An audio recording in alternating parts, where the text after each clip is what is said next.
रहती है। उसी तरह तुम यदि भगवान का भजन कर रहे हो, मुख से श्री शिवाय नमस्तुभ्यम कह रहे हो, तो मेरे बाबा की दृष्टि तुम पर रहती ही है। वो रहती है तुम पर, जरूर है। अब गिद्ध ने देखा कि यहां से संत जा रहे हैं, तो उनके धूल में गिद्ध ने अपने पंख को लपेटा। अब वो रज में, धूल में, मिट्टी में पंख को लपेटा, पर पंख सोने के नहीं हुए।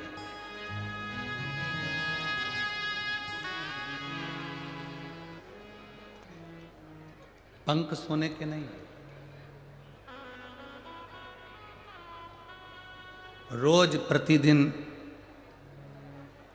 शिव चर्चा कर कर, शंकर का जल चढ़ाकर, शंकर का गुणगान कर कर, शंकर की सेवा कर कर संत निकलते, उनके चरण की रज में पंख फैलाता, गिद्ध लोट लगाता, पर उसके पंख सोने के नहीं होते।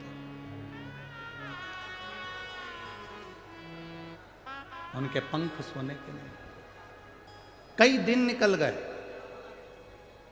सोने के पंख नहीं हुए। एक दिन पार्वती जी ने देवादिदेव महादेव से पूछ लिया, बाबा आपसे एक निवेदन है स्वामी। शिव जी बोले, क्या? एक बात बताओ, ये गिद्ध मांस का भक्षण करने वाला, ये गिद्ध मांस के छीतड़े छीतड़े करने वाला, ये रोज जमीन पर लोट क्यों लगाता है? शिव जी ने कहा, किसी संत के मुख से सुन लिया था कि जो शंकर का भक्त निकल कर जाता है, उसके चरण की रज पंख में लग जाती है, तो पंख सोने के हो जाते हैं।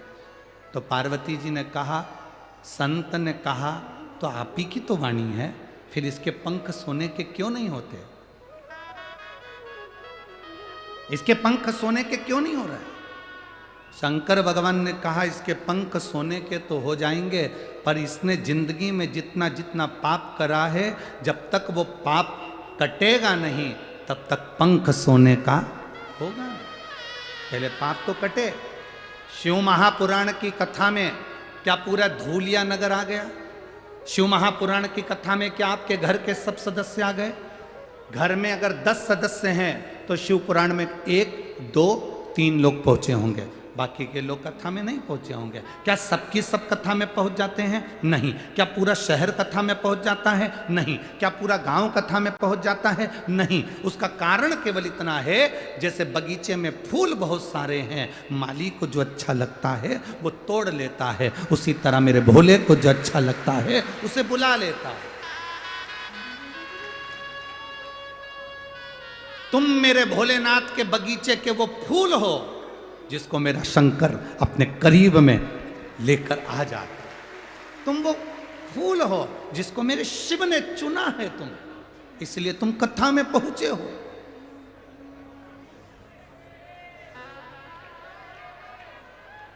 तुम वो पुष्प हो जिसको भगवान ने चुन लिया आपको अपने लिए। मेरे देवादिदेव महादेव ने चुना अपने लिए।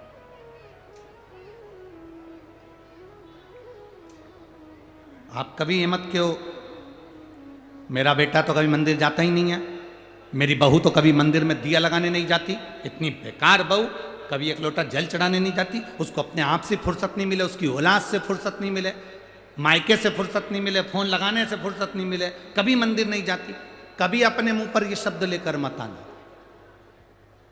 कभी शब्द लेकर मत आओ ऐसा कि तुम्हारी बहू मंदिर नहीं जाती, या मोबाइल से फुर्सत नहीं मिले, या काम से फुर्सत नहीं मिले, औलाद से फुर्सत नहीं मिले। अपने को नहीं बोलना। तुम तो ये सोचो, तुम मंदिर जा रही हो ना, तुम कथा सुन रही हो ना, तुम एक लोटा जल चढ़ा रही हो ना, तो तुम ये जान कर रखो कि बाबा ने पूरे घर में से तुझको चुन कर रखा है, इसलिए वो बुला लेता। क्यों टेंशन लेना फालतू का? आग लगे बस्ती में क्या किसको रोइए, चादर तान के सोइए। बोल बम का नारा है। हम क्यों फालतू की चिंता करें? अब सौंप दिया इस जीवन का सब भार तुम्हारे हाथ। क्या टेंशन है?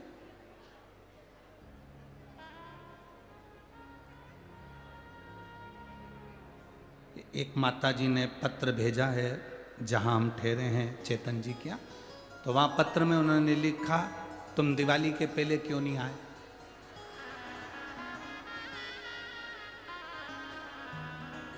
अच्छा, लोग पत्र भी लिखते हैं तो ऐसे लिखते हैं जैसे डरा रहे हो। दिवाली के पहले क्यों नहीं आए? पहले आ जाते तो हम लक्ष्मी जी को सेज चढ़ा देते। अब तुम आए बाद में, लक्ष्मी जी चली गई। अरे तो अभी देव दीपावली बाकी है कि नहीं है? शायद 25 या 26 में पढ़ना चाहिए हो, तो देव दीपावली तो बाकी है। अब तुम हमसे कह रहे हो कि तुमने बाद में कथा के एक पत्र आया।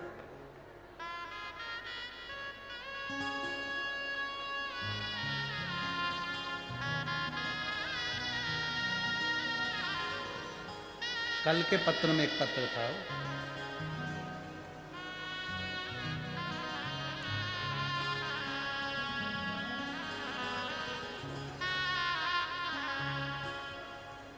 अब वो बाद में छाटेंगे। उस पत्र में एक पत्र है, तो एक माता जी ने लिखा है कि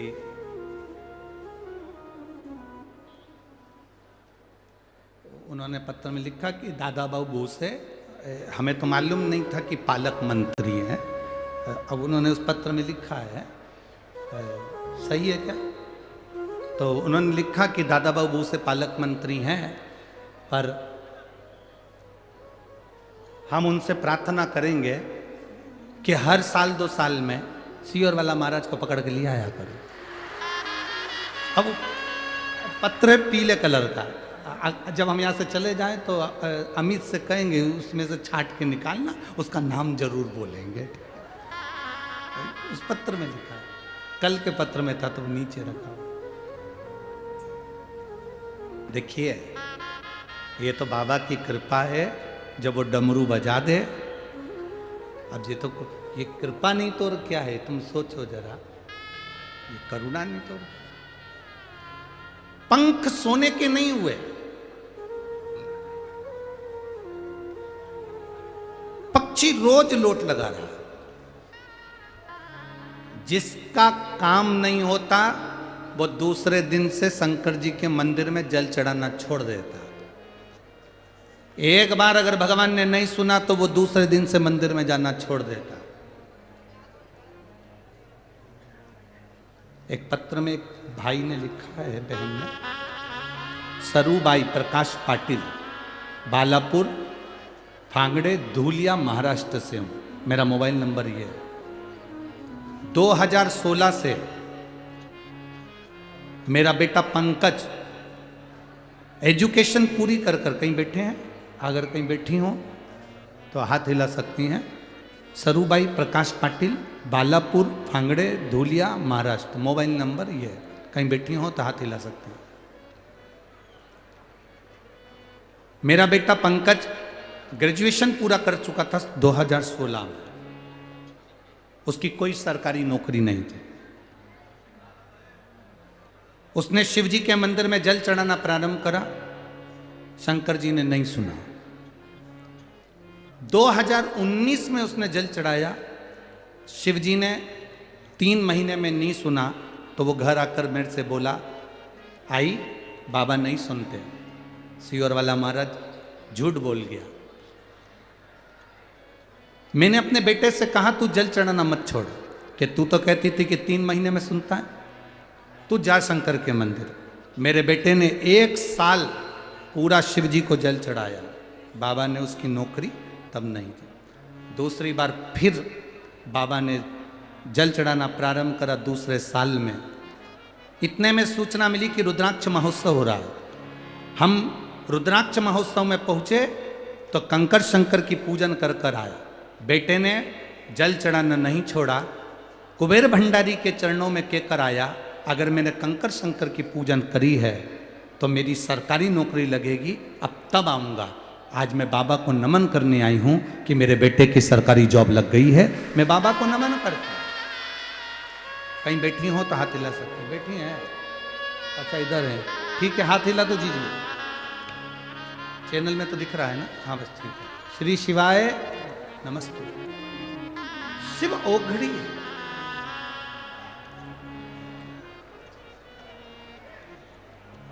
शंकर ओघड़ी है। आप लोग अगर एक बार पशुपति व्रत करते हो और काम नहीं होता तो तुम विचार करते हो मैं दूसरी बार ना करूं। एक बार शिव जी के मंदिर में जाना चालू करा, छोड़ना नहीं। जब तक ना सुने दरवाजा मत छोड़ो। लगन तुमसे लगा बैठे जो होगा देखा जाएगा। तुम्हें अपना बना बैठे जो होगा देखा जाएगा। फिर नहीं छोड़ना। पकड़ लिया, पकड़ लिया, अब नहीं छोड़। एक बार अगर पकड़ लिया तो फिर नहीं छोड़। परीक्षा लेगा। गिद्ध के पंख सोने के नहीं हुए, लपेटता रहा, लपेटता रहा। पार्वती जी ने शिव जी से कहा कब सोने के होंगे? एक संत की वाणी, गुरु की वाणी क्या झूठी हो गई? संत की वाणी, गुरु की वाणी क्या झूठी हो सकती है?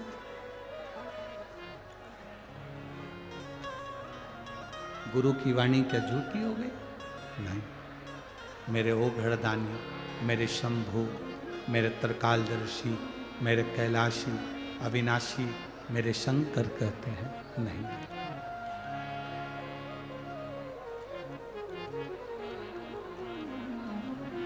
संत गुरु की वाणी कभी मैं झूठी नहीं होने देता। अगर गुरु ने अपने शब्द में शंकर के गुणगान में जो कह दिया, शिव कहते हैं फिर उसको पूरे करने की जवाबदारी स्वयं मेरी हो जाती है। उसको पूरा मैं करता हूं, फिर जवाबदारी मेरी है कि मैं पूर्ण करूं उसको। तो फिर सोने के पंख क्यों नहीं? इसके पाप कटेंगे। खूब मांस का भक्षण करा, खूब दुनिया को परेशान करा, जब तक इसके पाप नहीं कटेंगे तब तक इसके पंख सोने के नहीं होंगे। और आया समय, आज एक बार वो लोट लगा रहा था और लोट लगाते लगाते उसके पंख गिद्ध के जो कई साल हो गए सोने के नहीं हुए, आखिरी में गिद्ध के पंख एक दिन सोने के हो ही गए।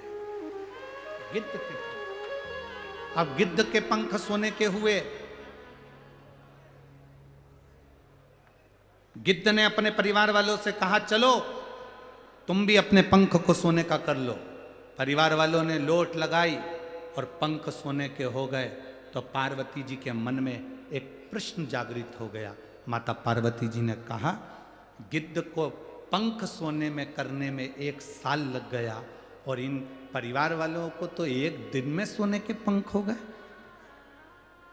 शंकर भगवान बोले पार्वती, ए उमा, ए गोरा, ये गिद्ध संत गुरु शंकर के भक्त के चरण की रज लगाकर अपने घर आता था। घर आता था तो उसके बच्चे उससे चिपकते थे। उसके पंख की रज उसकी पत्नी को भी लगती थी। उसके पंख की रज पूरे घर में गिरती थी। तो घर में जितने रहते थे उनके पाप अपने आप कट जाते थे, अपने आप कट गए। जब अपने आप पंख की रज से पाप कटे, पाप कटते से ही जैसे इसके 1 साल में पाप कटे, उनके भी 1 साल में पाप कटे और उनके पंख सोने के, स्वर्ण के।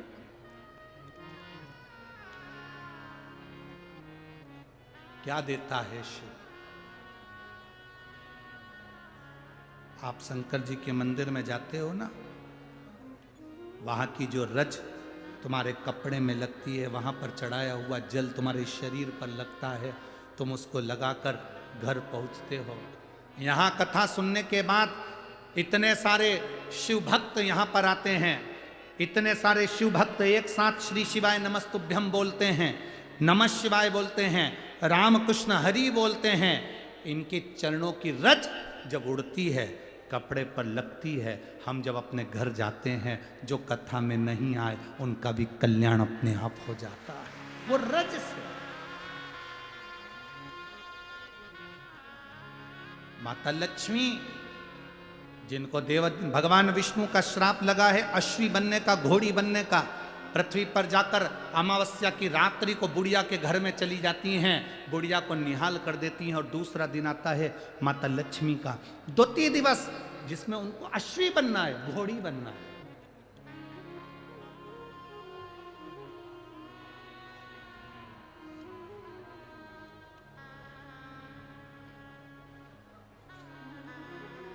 शरीर अश्वी का बने लक्ष्मी जी का, शरीर घोड़ी का बने लक्ष्मी जी का, उससे पहले लक्ष्मी जी ने एक सबसे प्रबल कार्य कर लिया। लक्ष्मी जी को मालूम था मैं घोड़ी बन जाऊंगी, मैं अश्वी बन जाऊंगी, क्योंकि मुझे श्राप लगा है मेरे पति भगवान विष्णु का कि तू घोड़ी बनेगी, तू अश्वी बनेगी। अगर मैं अश्वी बन गई, घोड़ी बन गई, तो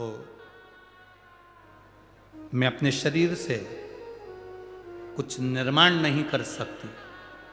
मौका मिला है, अभी मैं अश्वी नहीं बनी, मैं घोड़ी नहीं बनी, तो एक निर्माण करती हूं।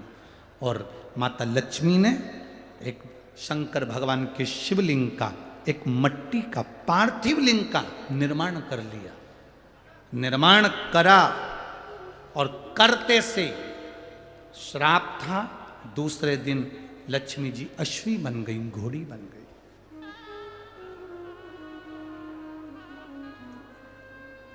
शरीर है, लक्ष्मी जी ने विचार करा अगर मैं घोड़ी बन गई, अश्वी बन गई, तो फिर मंदिर नहीं बना सकती, फिर मैं शिवलिंग का निर्माण नहीं कर सकती, मैं अपने हाथ से शंकर का शिवलिंग नहीं बना सकती। हां, अश्व बनने के बाद में, घोड़ी बनने के बाद में, अश्वी बनने के बाद मैं भगवान को भज तो सकती हूं, पर शिवलिंग नहीं बना सकती। शिवलिंग बनाने के लिए शरीर मिला है। लक्ष्मी जी ने कहा मेरा भी असली स्वरूप है, तो मैं शिवलिंग का निर्माण कर लेती हूं। आप में से कई माताएं ऐसी बैठी हैं जिनके गांव में, कॉलोनी में, सोसाइटी में, मोहल्ले में, नगर में, कॉलोनी में जहाँ रहती हैं वहाँ शंकर जी का मंदिर नहीं था, पर 10 लोग, 20 लोग, 50 लोग मिलकर माताओं ने अपना पैसा, अपने पर्स का पैसा इकट्ठा कर लगाकर, बूढ़ी बूढ़ी माताएं हैं, बुजुर्ग माता हैं, युवान माता हैं, सब ने मिलकर अपने अपने कॉलोनी में, अपने अपने क्षेत्र में, अपने अपने शहर में, अपने अपने नगर में, अपने अपने इलाके में जहाँ वो रहती हैं वहाँ शिवलिंग का निर्माण करवाया। वहाँ शंकर के शिवलिंग का निर्माण, वहाँ शंकर भगवान के शिवलिंग का निर्माण करवाया। और भगवान शिव के शिवलिंग का जब निर्माण हुआ, भगवान शंकर के मंदिर का निर्माण करवाया, शिवलिंग का निर्माण करवाया, शिवलिंग को स्थापित करवाया, भगवान के मंदिर को स्थापित करवाया। हम आपको साधुवाद देते हैं, धन्यवाद देते हैं कि आपने अपने शरीर का सदुपयोग करा। अगर ये मनुष्य का शरीर मिला है, मानव की देह मिली है, और भगवान ने यदि आपको धन दिया है, वैभव दिया है, सत्ता दी है, भगवान ने आपको थोड़ा सा भी अगर कुछ दिया है, तो कभी जिंदगी में बन सके कोई शंकर भगवान का शिवलिंग अगर बैठ रहा हो, कोई शिव मंदिर का, हाँ, धन, पैसा, हमने पहले भी कहा, लक्ष्मी, बेटी और गाय, गौ माता, लक्ष्मी और बेटी, 50 बार विचार करना तब किसी को देना। बेटी ऐसे वैसे को मत दे देना, क्योंकि बेटी रोएगी तो कन्यादान करने वाले को रोना पड़ेगा। गाय, गौ माता का दान ऐसे वैसे को मत कर देना, क्योंकि गाय अगर कसाई की यहाँ कटेगी तो गौदान करने वाले को रोना पड़ता है। पैसा ऐसे के हाथ में मत देना कि उसने लिया, शाम को मदिरा में लगा दिया, मांसाहार में लगा दिया, जुए में लगा दिया, मैं खाने में लगा दिया, और बाद में तुम्हें रोना पड़ता है। लक्ष्मी, गाय, और बेटी, 50 बार विचार करना, तब किसी को दीजिए। अच्छी जगह दीजिए, गलत जगह मत दीजिए। रोना पड़ता। तुमने देख लिया कि कहीं शंकर जी के मंदिर का निर्माण हो रहा है, हां, तुम्हें विश्वास है कि ये लगाएगा तो दो, नहीं तो खुद अपने हाथ से रेत हो, सीमेंट हो, बालू हो, जो तुम दे सकते हो वो करना चाहिए। शरीर है मनुष्य का, उसका प्रयोग जो मानव देह का प्रयोग। लक्ष्मी जी ने विचार कर लिया मैं अश्वी बन जाऊंगी, मैं घोड़ी बन जाऊंगी, फिर मैं शिवलिंग का निर्माण नहीं कर सकती। ये मानव का शरीर मिला है, मनुष्य की देह मिली है, मानव का अगर शरीर मिला है तो इसमें जो कर सकते हो, भजन कर सकते हो, गुणगान कर सकते हो, मंत्र जाप कर सकते हो, भूखे को भोजन करा सकते हो, प्यासे को पानी पिला सकते हो, किसी बीमार की औषधि करा सकते हो, किसी को तकलीफ है उसको सुख प्रदान कर सकते हो इस मानव के शरीर से। इसके बाद ना जाने कौन सी योनि होगी, कौन सा शरीर होगा, किसको मालूम।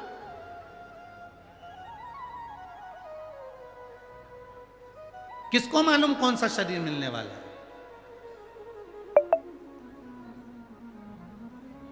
अरे भाई, अरे मिलती है शिव नाम की दौलत कभी कभी,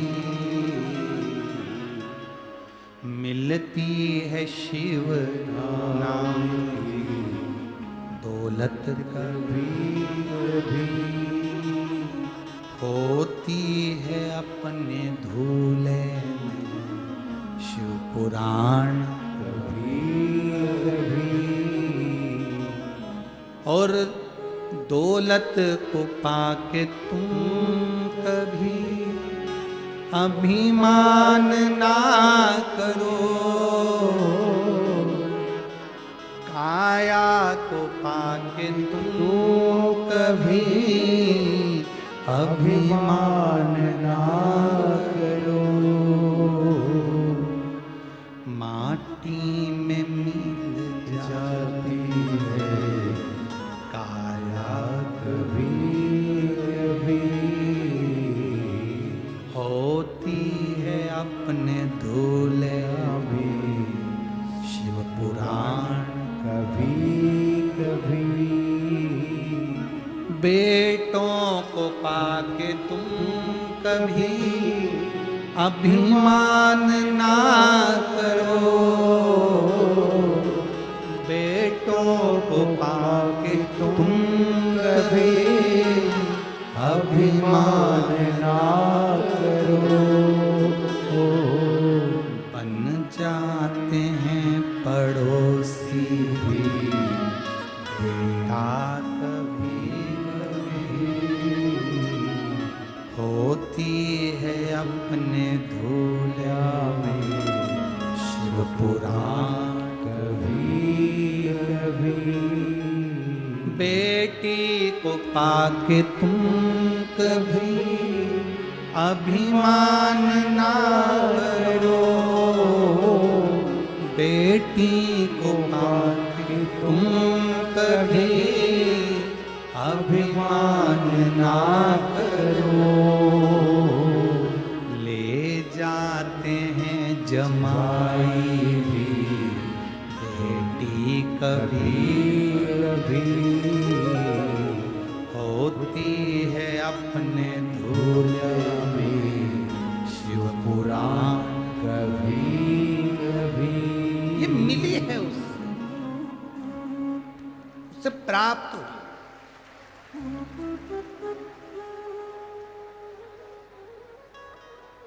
जो मिली वो छूटे ना। लक्ष्मी जी को जो शरीर मिला था उसका प्रयोग करा, शिवलिंग का निर्माण कर लिया पार्थिव, बाद में अश्वी बन गई, घोड़ी बन गई। अब शिवलिंग नहीं बना सकती, शिवलिंग का निर्माण नहीं कर सकती, क्योंकि अब घोड़ी का स्वरूप है, अश्वी का स्वरूप।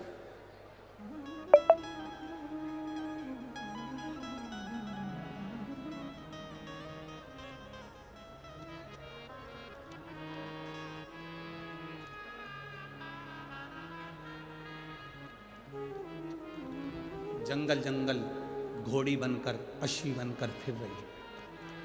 क्या करती हैं? शिव जी के सामने जो पार्थिव शिवलिंग का निर्माण अश्वी ने करा है, लक्ष्मी जी ने करा है, उस शिवलिंग के पास घूमती रहती, फिरती रहती। आज लक्ष्मी जी का हृदय रुदन कर रहा, रो रहा। कभी कभी पशु पक्षी जानवर भी रोते हैं। पशु पक्षी जानवर भी रोते हैं। जितने मांस खाने वाले हैं, जितने मांस का भक्षण करने वाले हैं, वो एक विचार करना, तुम्हारे शरीर को थोड़ा सा चोट लगता है तो तुम्हें दर्द कितना होता होगा। तुम जिस जीव को खा रहे हो उसको कष्ट कितना होता होगा, उसको कितना कष्ट होता होगा, ये अपने भीतर विचार करिएगा। कई लोग कहते हैं हमने नहीं मारा, कसाई ने मारा, दूसरे ने मारा। मारा भले दूसरे ने हो, पर उसके हकदार तुम बने हो, इसलिए भोगना तुझे भी पड़ेगा, तुझे भी। थोड़ी सी जिह्वा का स्वाद के चक्कर में कहीं हमसे पाप तो नहीं हो रहा? थोड़ी सी जिह्वा के स्वाद के चक्कर में कहीं हमसे पाप तो नहीं हो रहा? हम कोई पाप तो नहीं कर रहे, हम कोई गलत तो नहीं कर रहे। ए मेरी जीजियों, ए धूलिया वाली जीजियों और मेरे धूलिया के जी जाऊं, बड़ी सावधानी से कथा सुनिएगा। अपनी वाणी से, अपने चित्त से, अपने व्यवहार से, अपने द्वारा किसी को कष्ट ना हो। शिव महापुराण की कथा में एक संकल्प लेकर जाओ कि मेरे अंदर की कोई गलत बात है, मेरे अंदर अगर कोई गलत चीज है तो मैं अब छोड़ दूंगा। मैं बाबा का रुद्राक्ष गले में धारण करूंगा, मैं बाबा का चढ़ा हुआ जल पीऊंगा, तो मैं गलत भोजन, गलत मांसाहार नहीं करूंगा। मैं गलत भोजन नहीं करूंगा, मैं गलत चीजों का धारण नहीं करूंगा। यह हमारे चित्त वृत्ति में आना चाहिए, हमारे विचारों में आना चाहिए।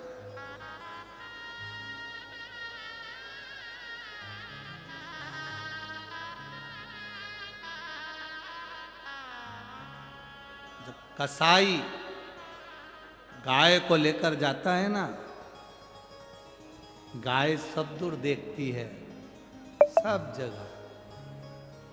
कोई मुझे बचा सकता है क्या? रोती भी है, बिलकती भी है, सब जगह दे।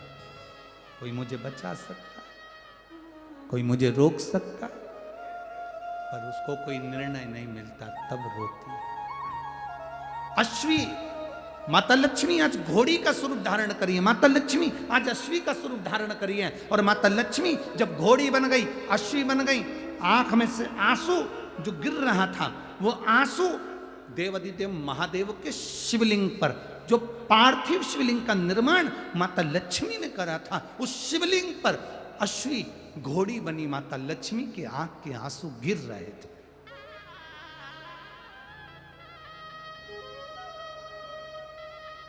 वो अश्रु जो शंकर भगवान के शिवलिंग पर गिरना थे, वो आंसू लक्ष्मी जी के जो जलाधारी थे।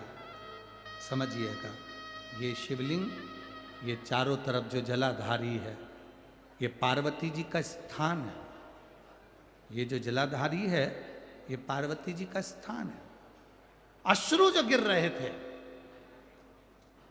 भगवान शंकर के शिवलिंग पर गिरते हुए अश्रु पार्थिव शिवलिंग से नीचे की ओर जा रहे थे और जो जलाधारी थी उस पर आ रहे थे। आप लोग जब जल चढ़ाते होगे, शंकर के शिवलिंग पर चढ़ा हुआ जल भी जलाधारी पर आता होगा। आता है कि नहीं आता? जम के तो बोलो जरा, आता है ना, शिव जी पे चढ़ा हुआ जल जलाधारी पर क्यों आता है? इस जल को डायरेक्ट बाहर क्यों नहीं निकाल दिया जाता है?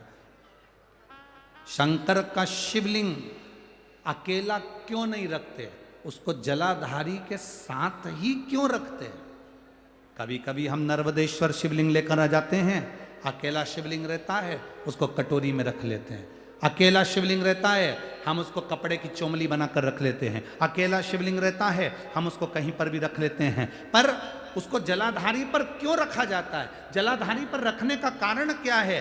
तो महालक्ष्मी शिव महापुराण की कथा कहती है, जब हम शंकर भगवान के शिवलिंग को जलाधारी पर रखते हैं, जल चढ़ाते हैं, वो जल नीचे जलाधारी पर आता है। उसका जलाधारी पर आने का कारण केवल इतना है क्योंकि मेरे देव अधिदेव महादेव ज़्यादा से ज़्यादा समय तप साधना में लगे रहते हैं, उनके नेत्र बंद रहते हैं, वो साधना में लगे रहते हैं। हम जो जल महादेवों को चढ़ाते हैं, वो जल जब नीचे जलाधारी पर आता है, वो जलाधारी माँ जगत जननी जगदम्बा अम्बा दुर्गा भवानी का स्थान है। शिव जी हमको नहीं देख पाते हैं तो माँ जगत धात्री 64 योगिनी हमारे ऊपर कृपा दृष्टि कर देती हैं और शिव जी से कह देती हैं। वो जो जल का महत्व है, वो जल जो शंकर भगवान पर चढ़ा, जलाधारी पर आया, और उस जल के महत्व को हम जाने कि हम नहीं कह पाए, पर वो जगत जननी के ऊपर जब जल जाता है शिव जी का चढ़ा हुआ, तब जगत धात्री दुर्गा भवानी स्वयं शिव जी से कहती हैं, ये रोज आती है, रोज रोती है, रोज जल चढ़ाती है, रोज प्रार्थना करती है, इसको तुम्हें स्वीकार करना पड़ेगा, इसका कल्याण करना पड़ेगा। रोज कहती है। चलो और सरल भाषा में समझ जाओ, मेरी धोलिया की जीजियों, बहुत सरल भाषा में समझो। अगर ये समझ में नहीं आए तो सरल भाषा में ही समझो। तुम्हारे घर में काम करने वाली जो नौकरानी हो, सेविका हो, दासी हो, वो कभी सेठ जी से नहीं कहती कि मुझे 500 रुपए की जरूरत है। बोलो सही है कि गलत है? जम के बोलो जरा, सही है। वो किससे कहती है? बोलो बोलो बोलो, जम के बोलो जरा। जो काम करने वाली होती है, अगर वो काम कर रही होती है, वो सेठ जी से नहीं कहती कि मुझे 500 की जरूरत है, कि 10,000 की जरूरत है, कि 5,000 की जरूरत है, कि 600 रुपए की जरूरत है। वो किससे कहेगी? सीधे सेठानी जी से। भाभी जी, माता जी, जीजी, ओ जीजी, बच्चे की फीस जमा करना है, क्या मुझे 600 रुपए दे दोगी? सेठानी चिल्ला के दौड़ती है, अभी तो दी थी तेरे को अगले महीने में, फिर मांगने आ गई तू। जी जी, अब किसके पास जाऊं? आप ही तो हो ना, मैं किससे कहूंगी? कहूंगी तो आपसे। जी जी, आप दे दोगी ना? एक बार जी जी मना करेगी, 2 बार मना करेगी, आखिरी में माँ माँ होती है, स्त्री स्त्री होती है, नारी नारी होती है, दिल पसीज जाता है, निकाल कर 500 रुपए ला कर दे। ले, कब देगी तू? दे दूंगी मैं। मालूम पड़ा वो काम छोड़ के दूसरी जगह चली गई, परंतु इसको मलाल नहीं है। हो ठीक है, दे दिया सो दे दिया, गया ना, कोई बात नहीं, चले गया ना, कोई बात नहीं, मलाल नहीं। स्त्री नारी का दिल हृदय पसीज जाता है। शिवजी पे चढ़ा हुआ जल जब जगतजननी जगदम्बा के उस जलाधारी पर आता है, तो मां तुरंत जल चढ़ाने वाली नारी के हाथ को देख लेती है, उसके चेहरे को देख लेती है, उसके भाव को पढ़ लेती है, और मां जगत धात्री दुर्गा भवानी मां शंकर जी से कह देती है, जो सुबह जल चढ़ाने आती है ना, बड़ी दुखी है, आप कृपा करो ना उस पर, आप करुणा करो ना उस पर, आप दया करो ना उस पर।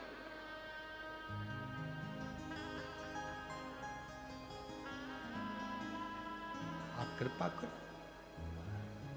और दरबार है भोले का, भोले दर्द मिटाते हैं। ये शिव का द्वार है। पार्वती जी शिव जी से कहती है, तुम्हारे दरवाजे पर कोई जल चढ़ाने आया, तुम्हारे दरवाजे पर कोई एक लोटा जल समर्पित करने आया, उसके दुख को देखकर आप दुखी होना है, आप कैसे ना माने?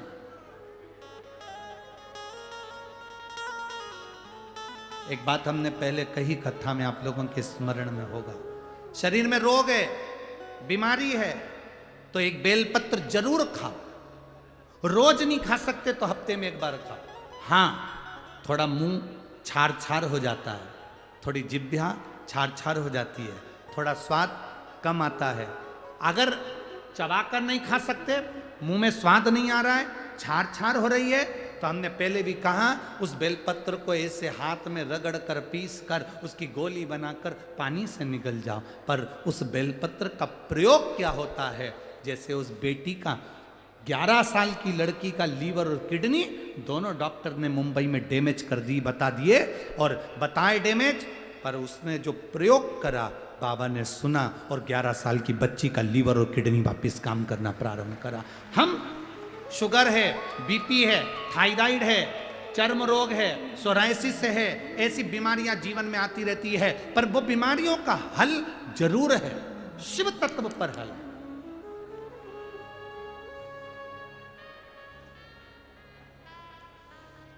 ये रुद्राक्ष का पानी कोई नहीं पीता था, कोई नहीं जानता था कि रुद्राक्ष का पानी भी पिया जाता है। रुद्राक्ष को तांबे के लोटे में गलाकर शिव जी को चढ़ाकर उस पानी को, सीहोर का रुद्राक्ष मिल जाए तो उस पानी को पिया जाता है। सीहोर का रुद्राक्ष बाहर तक गया, काशी तक गया और रिसर्च करा गया कि आखिर रुद्राक्ष के जल से कैंसर कैसे ठीक हो रहा है। आपने भी अखबार की रिपोर्ट पढ़ी होगी कहीं ना कहीं, कैंसर कैसे ठीक हो रहा है, रुद्राक्ष के जल से लीवर किडनी कैसे ठीक हो रहा है। रिसर्च करा गया। 14 चूहों पर, जिन चूहों को कैंसर हो गया था, उन चूहों पर, कैंसर वाले चूहे पर रिसर्च करा गया और रुद्राक्ष का जल का प्रयोग करा गया। तब रिसर्च सेंटर में रिसर्च में निकला कि रुद्राक्ष का जल इतना कारगर है कि कैंसर को भी समाप्त कर सकता है। वो बल है उस रुद्राक्ष में।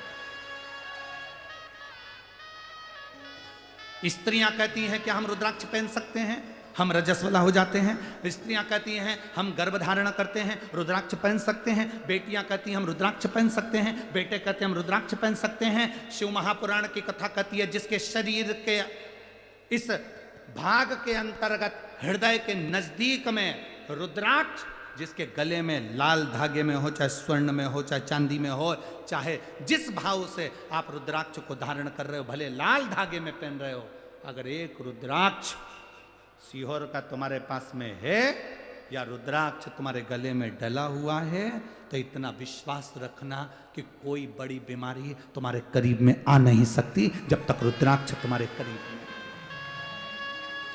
लोग रुद्राक्ष कब पहनते हैं? जब बीमारी आ जाती है। फिर पंडित जी से पूछते हैं महाराज जी बताओ क्या करें? तो महामृत्युंजय का अनुष्ठान करवा लो, रुद्राक्ष की माला पहन लो, रुद्राक्ष धारण कर लो। कौन सा मुखी पहनूं? 1 मुखी पहनूं, 5 मुखी पहनूं, 7 मुखी पहनूं, 10 मुखी पहनूं, 14 मुखी पहनूं, 21 मुखी पहनूं? शिव महापुराण की कथा कहती है 1 मुखी से लेकर 21 मुखी तक रुद्राक्ष होते हैं। शिव महापुराण में 14 मुखी तक रुद्राक्ष बताए गए हैं। यह जरूरी नहीं कि 1 मुखी पहनूं कि 2 मुखी पहनूं, जो बाबा तुमको दे दे वो रुद्राक्ष तुम्हारे पास आ जाए। ये नहीं कि बीमार हो तब रुद्राक्ष पहनो, बीमार हो तब रुद्राक्ष धारण करो। कोरोना की वैक्सीन तुमको लगाई इसलिए थी कि तुम बीमार नहीं हो, बचे रहो। परंतु लोग रुद्राक्ष कब पहनते हैं? जब बड़ा रोग आ जाता है तब रुद्राक्ष पहनते हैं। बड़ी बीमारी आ गई तब पंडित जी से महामृत्युंजय का जाप करवाते हैं। जब बड़ी बीमारी आ गई तब मंदिर जाना चालू करते हैं। आप अगर पहले से वैक्सीन लगवाए होते तो कोरोना कितना भी आ जाए निकल कर चले जाता, तुझे कुछ नहीं। रुद्राक्ष पहले से धारण करो। मंत्र श्री बोलो, बोलो जम के बोलो जरा, श्री शिवाय नमस्तुभ्यम। चलते फिरते जपते रहो। फोन उठाओ तो मुख से बोलो श्री शिवाय नमस्तुभ्यम, बोलना चाहिए। क्यों बोलना चाहिए? हम बोलेंगे तो उसके कानों में जाएगा, कानों में जाएगा तो उसके अंदर कोई विकार होगा तो मिट जाएगा। हम जाते जाते बोलें श्री शिवाय नमस्तुभ्यम, हम काम करते करते बोलें श्री शिवाय नमस्तुभ्यम, भोजन बनाते बनाते बोलें श्री शिवाय नमस्तुभ्यम। एक प्रैक्टिकल कर कर देखा राजस्थान की सरकार ने, एक प्रैक्टिकल कर कर देखा राजस्थान की गौशाला वालों ने। एक बीमारी होने लगी गायों को जिसको लिम्पी कहा गया, बोलो हुई कि नहीं हुई?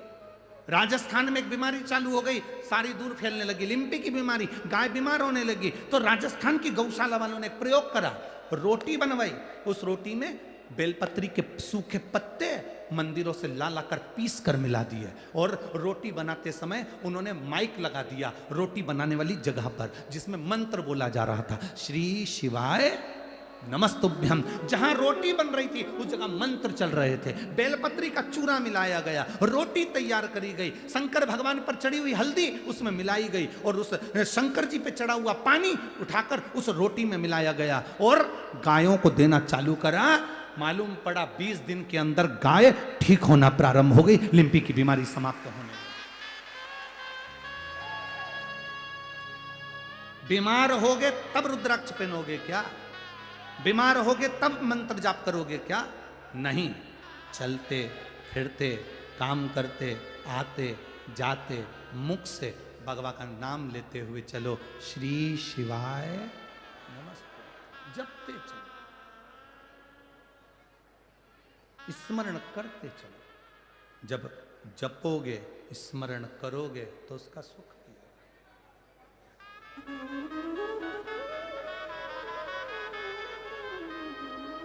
मिलेगा।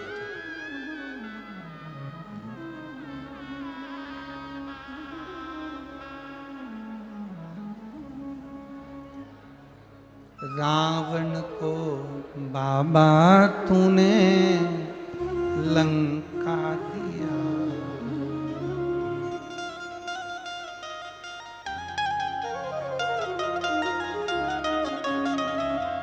भस्मासुर को तूने कंकण दिया, भस्मासुर को तूने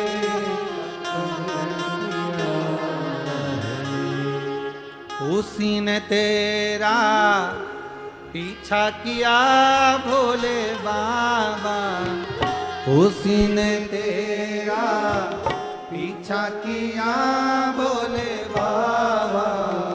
मत वाले रखवाले बमा बम भोले शंकर, गले में नाग भयंकर बमा बम भोले शंकर, गले में नाग भयंकर। ओ बमा बम भोले शंकर, गले में नाग भयंकर बमा बम भोले शंकर, गले में नाग भयंकर। विपदा हमारी हर लो त्रिपुरारी भोले बाबा, विपदा हमारी हर लो त्रिपुरारी भोले बाबा, विपदा हमारी हर लो त्रिपुरारी भोले बाबा, विपदा हमारी हर लो त्रिपुरारी भोले बाबा।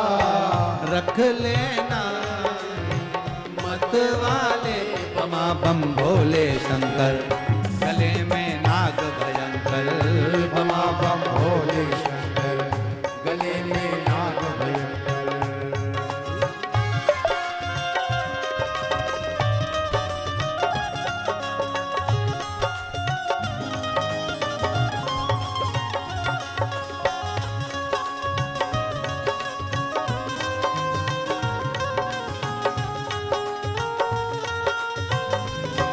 राधे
बोल राधा।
सजाया हाथों में भोले तूने डमरू सजाया, हाथों में भोले तूने डमरू सजाया। कष्ट मिटाए तुमने भक्तों के रखवाले, कष्ट मिटाए तुमने भक्तों के रखवाले, मतवाले रखवाले बमा बम भोले शंकर, गले में नाग भयंकर बमा बम भोले शंकर, गले में नाग भयंकर। विपदा हमारी हर लो त्रिपुरारी भोले बाबा, विपदा हमारी हर लो त्रिपुरारी भोले बाबा, ओ विपदा हमारी हर लो त्रिपुरारी भोले बाबा, विपदा हमारी हर लो त्रिपुरारी भोले बाबा। मत वाले रखवाले बमा बम भोले शंकर, गले में नाग भयंकर बमा बम भोले शंकर, गले में नाग भयंकर। बमा बम भोले शंकर, गले में नाग भयंकर बमा बम भोले शंकर, गले में नाग भयंकर। हरि बोल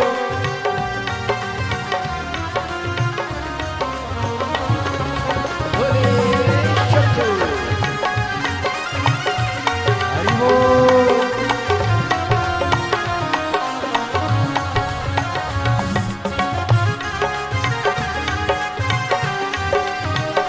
राधे जय हो।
हरि बोल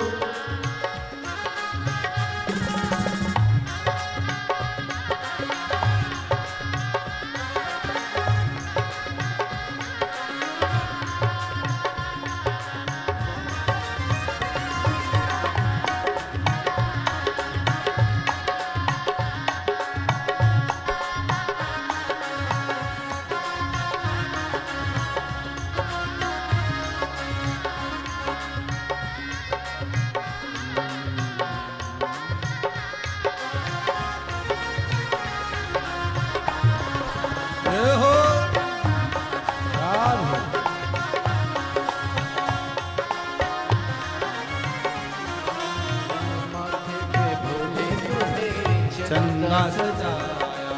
ओ माथे पे भोले तेरे चंदा सजाया। कानों में भोले तूने कुंडल सजाया। कानों में भोले तूने कुंडल सजाया। दुखड़े मिटाए तुमने भक्तों के रखवाले।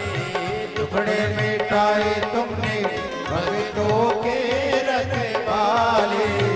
मत वाले रखे वाले बमा बम भोले शंभो नाग भयंकर। बमा बम भोले शंकर गले में नाग भयंकर। विपदा हमारी हर लो त्रिपुरारी भोले बाबा। विपदा हमारे हर लो त्रिपुरारी भोले बाबा। ओ विपदा हमारी हर लो त्रिपुरारी भोले बाबा। विपदा हमारी हर लो त्रिपुरारी भोले बाबा। मत वाले रखवाले मत वाले रखवाले बमा बम भोले शंकर गले में नाग भयंकर। ओ बाबा भोले शंकर गले में नाग भयंकर। बमा बम भोले शंकर गले में नाग भयंकर। ओ बाबा भोले शंकर गले में नाग भयंकर। ओ बमा बम भोले शंकर गले में नाग भयंकर। बमा बम भोले शंकर गले में नाग भयंकर। बमा बम भोले शंकर गले में नाग भयंकर। बमा बम भोले शंकर गले में नाग भयंकर। हार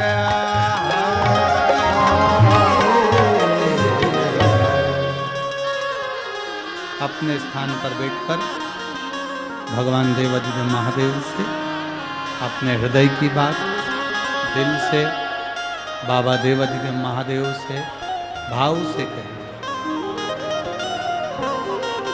जहाँ जगह मिले वहाँ बैठो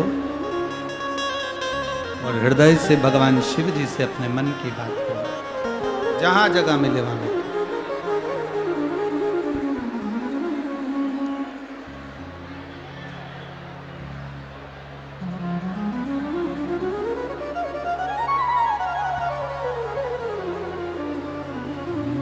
कार्तिक का महीना है, दामोदर मास है, शिव महापुराण की कथा है। जहाँ जगह मिले वहाँ बैठकर दिल से बाबा से प्रार्थना करें। श्री शिवाय नमस्तुभ्यं। श्री शिवाय नमस्तुभ्यं। श्री शिवाय नमस्तुभ्यं। श्री शिवाय नमस्तुभ्यं। श्री शिवाय नमस्तुभ्यं। भोला सब दुख काटो मारा। ओ भोला सब दुख काटो मारा। शिव शंकर जपो तेरी माला।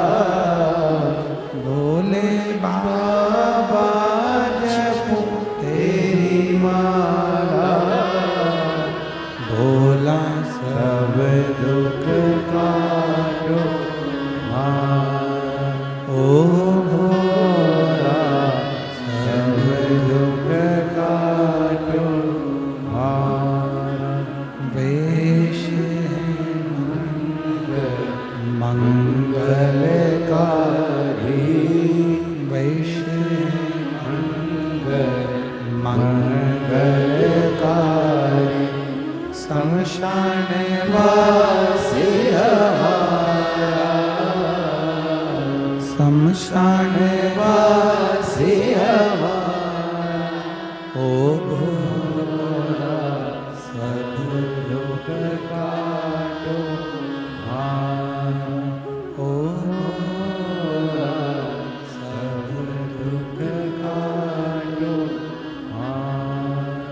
शिव कथा कहती है माँ लक्ष्मी आंखों से आंसू बहाई, शिवलिंग पर जल गिरते हुए माँ जगत जननी के पास गया। शंकर भगवान प्रकट नहीं हुए पर जगत जननी माँ प्रकट हो गई। माँ जगत जननी प्रकट हो गई और माता दुर्गा भवानी ने, माता पार्वती जी ने पूछा, माँ जगत जननी ने पूछा, लक्ष्मी तुम रो रही हो? लक्ष्मी जी कहती हैं मेरे रोने का केवल यही कारण है, मेरे स्वामी ने मुझे श्राप दे दिया, मैं मृत्यु लोक में आ गई, अश्वी बन गई, घोड़ी बन गई, पर बस इतनी सी प्रार्थना है पार्वती, हे मां, मेरा निवेदन केवल इतना सा है कि शीघ्र मेरे स्वामी भगवान नारायण मुझे प्राप्त हो। मेरे स्वामी नारायण मुझे प्राप्त हो, बस इतनी सी प्रार्थना है, वो प्रार्थना आप स्वीकार कर लो। अश्वी बनकर, घोड़ी बनकर माता लक्ष्मी घूम रही हैं। एक बात आप लोगों से कही थी, जिनके स्मरण में होगी उनको याद होगा कि बेलपत्र के वृक्ष के नीचे दीप लगाने वाला, शिवजी के मंदिर के द्वार पर भगवान शंकर के यहां दीप लगाने वाला और एक दीप अपने दरवाजे पर लगाने वाले के यहां कभी कोई कमी नहीं आती, उसकी मन के कामना पूर्ण जरूर हो।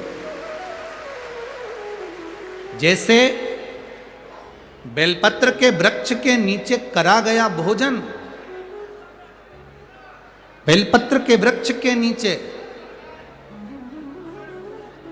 हम तो यहां तक कहेंगे जिसके यहां पर 25 साल 30 साल तक औलाद नहीं हुई हो, 30-30 साल हो गए हो, 25-25 साल हो गए हो, क्योंकि इस व्यासपीठ ने तो यहाँ तक देखा है कि माँ 45 से 50 साल तक की स्त्री भी बाबा का भजन कर कर संतान का सुख पाई है। कोई साधारण नहीं है शिव पुराण की कथा जो मिलता है। आप जो सेवाएं दे रहे हो, कार्यकर्ता सेवा दें, चाहे पुलिस बल सेवा दे, चाहे प्रशासन सेवा दे, जो सेवाएं आप लोग दे रहे हो वो सहज है क्या? एक सेवा इस धौलिया नगर की नाई समाज, सेन समाज, नाई समाज, सेन समाज जो कि कटिंग दाढ़ी बनाते हैं, एक सेवा धौलिया की नाई समाज भी दे रही है। उसने भी अपना एक स्टॉल लगाया हुआ है जिसमें वो निःशुल्क दाढ़ी कटिंग कर रही है। इससे बढ़कर और क्या चाहिए, जरा विचार करो। जो है हमारे पास में वो सेवा हम दें, जो दिया है बाबा ने वो सेवा हम प्रदान करें। पर कई कई लोग सेवा देने वाले ऐसे हैं, पानी का पाउच देने वाले, पानी का बोतल देने वाले, कोल्ड ड्रिंक देने वाले, सामान देने वाले, हम उनसे निवेदन